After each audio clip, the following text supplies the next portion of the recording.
ये अपनी नौयत का इंतहाई सिफाकाना वाकया है जिसमें एक गरीब फैक्ट्री वर्कर नौजवान पर जुल्म का पहाड़ तोड़ दिया गया। उसके नाजुक इज़ा के जरिए इसके जिस्म में जहरीली गैस भर दी गई जिससे इसकी अंतड़ियां फट गईं और वो मौत और जिंदगी की कश्मकश में मुब्तला हो गया। उर्दू पॉइंट की वीडियोस देखने के लिए हमारा चैनल सब्सक्राइब कीजिए और बेल के आइकन पर क्लिक कीजिए ताकि आप हमारी तमाम आने वाली वीडियोस से बाखबर रह सकें।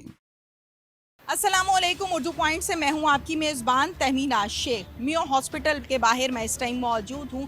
नोमान जिसकी उम्र 22 से 23 साल है, वो एक फैक्ट्री में काम करता है। उसके जिस्म में जहरीली गैस भर दी गई है फैक्ट्री मुलाजमीन की जानिब से और इस वजह से उसकी हालत बहुत ही ख़राब है। हॉस्पिटल में एडमिट है, ज़िंदगी और मौत की कश्मकश में है। कितने मुल्ज़िमान को पुलिस ने पकड़ा और क्या सूरत हाल है, आइए मेरे साथ। नोमान की वालिदा मेरे साथ इस टाइम मौजूद हैं। मियो हॉस्पिटल में इनका बेटा एडमिट है। पूछते हैं कि नोमान की हालत कैसी है। अस्सलाम वालेकुम। वालेकुम सलाम। नोमान की वालिदा हैं जी, क्या नाम है? हुमैरा यास्मीन। हुमैरा क्या हुआ है? मेरा बच्चा एक फैक्ट्री में काम करता था। वहाँ पे उन 3 लड़कों ने रल के उसके साथ ज्यादती की है। कितने लोग थे? 3 थे। कब से काम कर रहा है? हो गए 8 माह हो गए उनसे काम करते हुए। 8 माह हो गए काम करते हुए। अच्छा, क्या हुआ था? वो लड़कों ने ना इसके रल के ना मसलन जहरीली गैस थी ना, वो उसकी पे डाल दी। उसकी वजह से वो लड़का मेरा बेहोश हो गया। उसकी जो आंतड़ें वगैरह वो ख़राब हो गई हैं और उसकी आंतड़ें ख़राब हो गई। मुझे नहीं पता था कि उन्होंने क्या किया क्या नहीं किया। उसके बाद वो हॉस्पिटल लेके आए उनको ला के, तो उन्होंने मुझे कहा कि फ़ोन करके कि भाई आपका बेटा इस तरह से हॉस्पिटल में दाखिल है। मैंने कहा अच्छा दाखिल है। मैं कहा कहाँ पे हो आप? कहता मियो हॉस्पिटल। कहते उसकी हालत बिल्कुल सीरियस है। मैंने कहा सीरियस है तो मैं क्या करूं, मुझे बताओ हुआ क्या मेरे बच्चे को? कहते हैं आपके बच्चे को ऑपरेशन होना है। मैं कहा किस चीज़ का ऑपरेशन होना है? मैं कहा मेरा बच्चा तो काम पे गया है। उन्होंने कहा कि नहीं, इस जगह पे हम मौजूद हैं।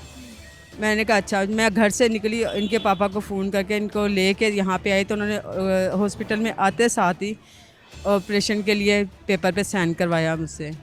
करवा के तो उन्होंने कहा आपका बच्चा, मुझे नहीं बताया कि किस चीज़ का ऑपरेशन है किस चीज़ का ऑपरेशन नहीं है, मुझे कुछ नहीं पता। उन्होंने कहा आपके बेटे की हालत बिल्कुल सीरियस है। उन्होंने ऑपरेशन किया 2 बजे से लेकर 6 बजे 7:30 बजे तक उन्होंने। किस किस चीज़ का ऑपरेशन किया है पता आपको? हाँ जी, आंतड़ियों का और एक यहाँ पे कोई चोट लगी है, सरिया लगा है, वो यहाँ का ऑपरेशन किया उसका। 20 टांके उस बच्चे के लगे हैं। मेरा बच्चा वही कमाने वाला है। मैं खुद मेहनत मजदूरी करने वाली हूँ। मेरा मियाँ भी मेहनत मजदूरी करता है। हमारे घर में वो जो पकाते हैं हम वो जो कमाते हैं वही खाते हैं। किराए का मकान है, मेरे 6 बच्चे हैं। अब बताएं मैं कहाँ जाऊँ कहाँ ना जाऊँ। आपके बच्चे ने कभी आपको बताया है कि फैक्ट्री में कोई झगड़ा हुआ, कोई लड़ाई हुई है, कोई बात है? हाँ जी, पहले भी उसने मुझे कहा था कि अम्मी जो 2-3 लड़के हैं वो मुझे तंग करे। उन्होंने फोरमैन को भी कहा था, फोरमैन ने कोई उसकी बात नहीं सुनी। 2 दफ़ा ये वाक़या हो चुका था उसके साथ पहले। अब ये तीसरी दफ़ा ये वाक़या हुआ तो मुझे नहीं पता था कि मेरे बच्चे। 2 दफ़ा पहले भी गैस भरी है? भरी नहीं है, बस डरावा दिया था उसको। अच्छा। धमकाया था। किस बात पे? बस वैसे ही मेरा बच्चा किसी से नहीं कुछ कहता, किसी से लड़ाई झगड़ा कुछ नहीं है, वो अपने काम से काम रखता है। बस उन लड़कों ने, एक लड़के ने उसके हाथ पकड़ा, दूसरे लड़के ने उसको पीछे से पकड़ के तो गैस भरती उसके अंदर। अब उसकी आंतड़ियाँ कट गई हैं अंदर से सारी। पुलिस के पास कैसे पहुंचे? कौन गया? हमने पुलिस को ये कि हमने इतला दी थी। हम जब हॉस्पिटल आए हैं यहाँ पे भी इनको पुलिस वालों को कहा तो पुलिस वालों ने बयान लिखा, सारा कुछ किया कराया। SHO वगैरह आए थे, उन्होंने भी मसलन कोई। कहाँ आए थे? यहाँ हॉस्पिटल में बयान लेने के लिए बच्चे का सारा कुछ लिखा के लेके गए हैं, पर अभी तक कोई एक्शन नहीं है। मुल्ज़िमान पकड़े हैं पुलिस ने? हाँ जी, कहते कि 2 पकड़े गए हैं, जो एक मेन लड़का था वो नहीं पकड़ा गया। और जो इसके मालिक हैं वो भी मसलन कहते हैं कि 10,000 रुपये ले लें और ये केस वापस ले लें। कौन कहता है ये कि 10,000 रुपया ले लो? फैक्ट्री का मालिक। किसको कहता है? हमें कहता है। आप लोगों ने फिर क्या कहा? हमने कहा नहीं, हमें 10,000 रुपये नहीं चाहिए, हमें अपने बच्चे की जान अजीज़ है। और इसके अलावा कोई धमकियाँ, कोई थ्रेट आ रहा है? मुझे जो तीसरा जो लड़का था उसके वालिद साहब आए थे यहाँ हॉस्पिटल में, वो आगे से मुझे तड़ियाँ लगा के गए हैं कि जहाँ तक आपका जो लगता है आप लगा ले, जहाँ तक मेरा लगता है मैं लगा लूँगा। तो लिहाजा मैं तो गरीब हूँ, मैं इस लायक नहीं हूँ कि मैं कोई लड़ाई झगड़े में हूँ। मुझे ये चाहिए कि बस मेरे बच्चे को इंसाफ मिलना चाहिए। हम गरीब हैं, ना कोई पुलिस वाले एक्शन ले रहे हैं, ना फैक्ट्री वाले। हम लोग कहाँ जाए कहाँ ना जाए। आपका बच्चा कितने अरसे से इस फैक्ट्री में मुलाजमत करता है? ये 8 माह हो गए उसे। कितनी तनख्वाह थी? 7,500 रुपये। 7,500 रुपया? ये तो एक और जुर्म है। 7,500 रुपये में कौन सी कितने घंटे की मुलाजमत करता है? सुबह 7 बजे से लेके शाम 7 बजे तक की। करता क्या है अंदर? अंदर वो गाड़ी की फ़िल्टर बनते हैं, उनको पैकिंग करता है। कुछ कहना चाहती हो? मैं बस ये चाहती कि मुझे इंसाफ मिले और मेरी मदद करें, मेहरबानी। और जो लड़कों ने जो जुल्म किया है मेरे बच्चे पे, वही जुल्म उनके साथ हो। मैंने माफ़ नहीं करना, लिहाजा मैं ये इंसाफ मांगती हूँ कि उन लड़कों को पकड़ा जाए। और साथ में ये पुलिस वाले कोई एक्शन नहीं ले रहे, कुछ नहीं कर रहे। लेकिन पुलिस ने बंदे तो 2 पकड़े हैं ना? 2 पकड़े हैं ना, तो तीसरे पे तो जिसने मेन काम किया वो तो नहीं ना पकड़ा गया, उनके घर के अफराद वगैरह भी नहीं पकड़े गए। नाज़रीन, नुमान की वालिदा का बयान आपके सामने है। नुमान की हालत कैसी है ये भी आपको दिखाते हैं, और फिर उसके बाद हम पुलिस के पास जाएंगे, डीआईजी साहब के पास जाएंगे और उनसे पूछेंगे कि अब तक उन्होंने इस केस में क्या काम किया है, कार्रवाई कहाँ तक पहुँची है, ये जुल्म की दास्तान कहाँ तक पहुँची है।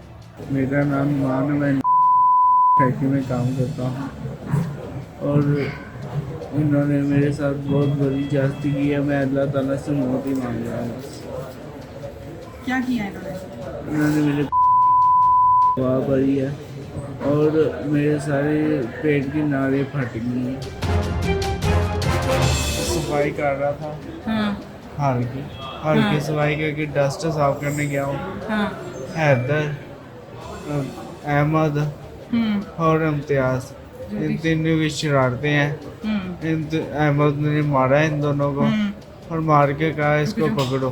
फिर इन दोनों ने पकड़ा। अहमद ने मेरी पाइप लगा के वहाँ बढ़िया। हाफिज भाई, जुबैर साहब, रूह साहब और तारिक साहब, ये मेरी कोई इंक्वायरी नहीं कर रहे। फैक्ट्री के मालिक को पता है? सबको पता है, फैक्ट्री का मालिक भी कोई चीज़ नहीं कर रहा। और मेरे 20 टाँके लगे हैं। मैं यही चाहता हूँ इनको बड़ी से बड़ी सज़ा मिले। मैं तो अल्लाह ताला से यही कह रहा हूँ, मुझे जितनी तकलीफ है मुझे मौत आ जाए। मौत भी नहीं आती, मेरी आंदरें भी सारी फट गई। वहाँ पे है थे, अनीस थी, तस्लीम थी, अहमद था। किसी ने भी नहीं बचाया। कितने लोगों ने मिलकर जहरीली गैस भरी है? 3। कौन कौन, क्या नाम है? अहमद, हैदर और इम्तियाज। अच्छा, कुछ कहना चाहते हो? मैं बस यही कहना चाहता हूँ, अल्लाह ताला इनको नेकी की हिदायत दे और इनको बड़ी से बड़ी सज़ा मिले। डीआईजी इन्वेस्टिगेशन शारिक जमाल खान साहब मेरे साथ इस टाइम मौजूद हैं। मोहम्मद नौमान, जिसकी उम्र 22 से 23 साल है, जो कुछ भी हुआ उसकी वजह अनाथ क्या है? देखिए, वजह अनाथ तो ये जो हमने 2 इसके मुल्ज़िमान पकड़े हैं जिन्होंने ये कभी हरकत की है, वो तो ये कहते हैं जी हमने मजाक में किया है। लेकिन ज़ाहिर है ये किसी की ज़िंदगी से खेलने वाली बात है और वो बहुत सीरियस नौइयत के उसके जो उसको प्रॉब्लम हुआ इस हरकत के बाद उसको हॉस्पिटलाइज होना पड़ा। अभी भी वो हॉस्पिटल में है, ही स्टेबल बट हॉस्पिटलाइज्ड है। तो हम तो इसको कानून के मुताबिक बहुत सीरियस उस पर ले रहे हैं। हम तो ये पूरी हमारी कोशिश होगी कि इसकी इनको भरपूर जो भी कानून के मुताबिक सज़ा है वो दिलवाई जाए। ये बहुत नामनासिब हरकत है और इस तरह का अगर ये मजाक भी था, मैं तो बतौर पुलिस अफसर के हम इसको मजाक नहीं समझते। हम तो इसको कत्ल करने की कोशिश ही इसको समझेंगे। कानून के मुताबिक तो ऐसे ही।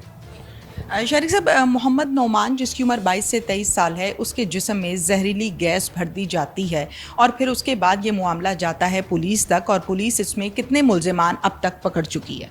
जी, इसमें 2 मुल्ज़िमान गिरफ़्तार हैं और उनका रिमांड हम ले रहे हैं। आज उनका रिमांड में मिल जाएगा, उससे फिर फर्दर बात आगे चलेगी। इस किस्म के मामलात जिस जगह पर होते हैं, फॉर एग्जांपल ये मसला एक फैक्ट्री में हुआ है, तो क्या फैक्ट्री के ऑनर इसमें इन्वॉल्व या आंसरेबल नहीं है पुलिस को?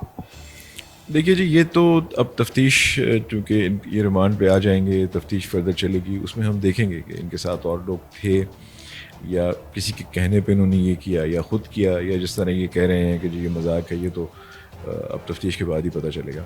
और अगर और लोग इन्वॉल्व हैं तो वो भी हम उनको भी गिरफ़्तार करेंगे और उनको भी कानून के मुताबिक हम सज़ा दिलवाएंगे।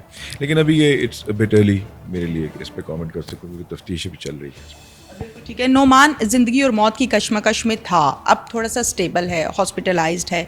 क्या कहेंगे इस हवाले से कि जो मुल्ज़िमान हैं उनको कैफरे किरदार तक पहुंचाएंगे, यकीन दहानी कराते हैं मुद्दईयान को? बिल्कुल जी, ये बड़ा गैर इंसानी फ़ेल है और ये कानून की वायलेशन है बहुत बड़ी। उसकी किसी की ज़िंदगी से खेलना, उसकी डेथ हो सकती थी तो अल्लाह ने उसकी ज़िंदगी बचा ली। तो हम तो ज़ाहिर है जो कानून में है और कानून के हिसाब से इनको, मैं फिर अर्ज़ करना चाहता हूँ कि हम तो भरपूर सज़ा इनको दिलवाएंगे जो भी कानून के मुताबिक है। और पुलिस इस चीज़ की पाबंद होती है कि मुद्दई को उनका मेडिकल दे सके? मेडिकल तो एक जब हॉस्पिटल से आपको मिलता है तो वो मिसल का हिस्सा बनता है और मुद्दई को वो दिया जा सकता है। मुद्दई चूँकि उसी का होता है वो, या उसकी फैमिली जो है उसको दिया जा सकता है, वो कोई इसमें कोई प्रॉब्लम नहीं। Thank you so much.